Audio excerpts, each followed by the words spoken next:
The North Atlantic Treaty, signed in Washington, D.C. on April 4, 1949, is the treaty establishing the North Atlantic Treaty Organization. The treaty was signed in Washington on April 4, 1949 by a committee which was chaired by U.S. diplomat Theodore Achilles. Earlier secret talks had been held at the Pentagon between March 22 and April 1, 1948, of which Achilles said, "The talks lasted about 2 weeks and by the time they finished, it had been secretly agreed that there would be a treaty, and I had a draft of one in the bottom drawer of my safe. It was never shown to anyone except Jack Hickerson. I wish I had kept it, but when I left the department in 1950, I dutifully left it in the safe and I have never been able to trace it in the archives." It drew heavily on the Rio Treaty, and a bit of the Brussels Treaty, which had not yet been signed, but of which we were being kept heavily supplied with drafts.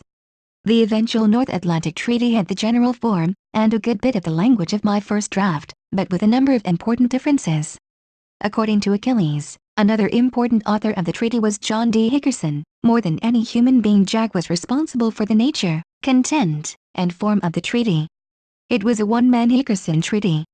The treaty was created with an armed attack by the Soviet Union against Western Europe in mind, but the mutual self-defense clause was never invoked during the Cold War.